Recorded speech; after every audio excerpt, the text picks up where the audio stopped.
ಒಂದು ಹಳ್ಳಿಯಲ್ಲಿ ಒಂದು ತಾಲೂಕಾ ಜಾಗದಲ್ಲಿ ಒಬ್ಬ ಮನುಷ್ಯ ಶಾಲೆ ಕಟ್ಟುತ್ತಾನೆ, ಬೆಳೆಸ್ತಾನೆ, 1000 ಹುಡುಗರು ಇರ್ತಾರೆ ಅಲ್ಲಿ, ಆದಷ್ಟು ಇನ್ಫ್ರಾಸ್ಟ್ರಕ್ಚರ್ ಕೊಡ್ತಾನೆ, ಫೆಸಿಲಿಟಿ ಕೊಡ್ತಾನೆ, ಅವರಿಗೆಲ್ಲ ಮಾಡ್ತಾನೆ.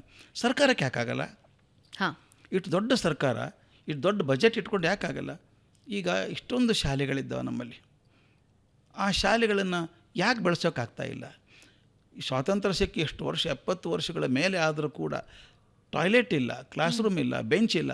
ಈ ಪರಿಸ್ಥಿತಿ ಬರಬೇಕಾ ನಮಗೆ?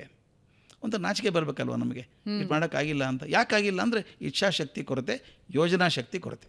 ಯೋಜನೆ ಮಾಡಿಲ್ಲ. ನಾನು ಸಾಕಷ್ಟು ಸಲ ಸರ್ಕಾರಕ್ಕೆ ಸಲಹೆ ಕೊಟ್ಟಿದ್ದೇನೆ ಹಿಂದೆ. ಈಗ ಇಷ್ಟೊಂದು ಜಿಲ್ಲೆಗಳಿದ್ದಾವೆ ನಮ್ಮಲ್ಲಿ, ಅದು ಶೈಕ್ಷಣಿಕ ಪ್ರಗತಿ ಆದಂಥ ಕೆಲವು ಡಿಸ್ಟ್ರಿಕ್ಟ್ ಇದ್ದಾವೆ. ಉಡುಪಿ ಆಗ್ಬೋದು, ಮಂಗಳೂರು ಆಗ್ಬೋದು, ಧಾರವಾಡ ಆಗ್ಬೋದು. ಕೆಲವು ಏರಿಯಾಗಳು ತುಂಬ ಶಿಕ್ಷಣದಲ್ಲಿ ಮುಂದೆ ಹೊರದಂಥವು, ಕೆಲವು ತುಂಬ ಹಿಂದುಳಿದಂಥವು. ಕಲ್ಯಾಣ ಕರ್ನಾಟಕದಲ್ಲಿ ಕೆಲವು ಪ್ರದೇಶಗಳಿದ್ದಾವೆ. ನಾನು ಹೇಳೋದಂದರೆ ಇಷ್ಟೊಂದು ಡಿಸ್ಟ್ರಿಕ್ಟನ್ನು 5 ಭಾಗ ಮಾಡಿ, ಶೈಕ್ಷಣಿಕವಾಗಿ ಮುಂದೆ ಹೋದಂಥ ಸಂಸ್ಥೆಗಳು ಡಿಸ್ಟ್ರಿಕ್ಟ್ ಯಾವುವು, ಹಿಂದುಳಿದದ್ದು ಯಾವುದು, ನೀವು ದಯವಿಟ್ಟು ನೀವು ಹೇಳಬೇಕಾದ್ದು 5 ವರ್ಷದೊಂದು ಪ್ಲ್ಯಾನ್ ಮಾಡ್ತೀನಿ ನಾನು ಇಡೀ ಶಿಕ್ಷಣದ ಹಣ ಏನಿದೆಯೋ ಅದನ್ನು ಸಂಬಳ ಕೊಟ್ಟುಬಿಡೋಣ, ಉಳಿದದ್ದು ಎಲ್ಲವನ್ನು ಈ 5 ಮೊದಲನೇ ಭಾಗದ ಮೇಲೆ ಹಾಕ್ತೀನಿ ನಾನು, ವಿಭಾಗದ ಮೇಲೆ. ಅವ್ರಿಗೇನು ಬೇಕೋ ಎಲ್ಲ ಕೊಡೋಣ, ಲೈಬ್ರರಿ ಪುಸ್ತಕ ಎಲ್ಲ ಕೊಡೋಣ, ಅವ್ರಿಗೆಲ್ಲನೂ ಕೊಡೋಣ, ಫೆಸಿಲಿಟಿ ಕೊಡೋಣ. 1 ವರ್ಷ 5 ಒಂದು ಭಾಗ, ಎರಡನೇ ವರ್ಷ 2ನೇ ಭಾಗ, 3ನೇ ವರ್ಷ 5 ವರ್ಷ ಒಂದೇ ಸಲ ಎಲ್ಲ ಮಾಡೋಕ್ಕೆ ಹೋದರೆ ಆಗಲ್ಲ.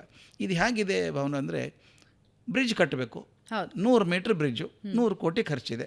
ಸರ್ಕಾರ ಹೇಳ್ತೇನೆ ನಾವು ಕೊಡೋದು 25 ಕೋಟಿ ಅಷ್ಟೇ, ನಾವು ತೋಳಿ 25 ಕೋಟಿ ಏನಾಗುತ್ತೆ? 1/4 ಭಾಗ ಬ್ರಿಡ್ಜ್ ಆಗುತ್ತೆ. ದುಡ್ಡು ಹೋಯಿತು, ಬ್ರಿಡ್ಜು ಆಗಲಿಲ್ಲ.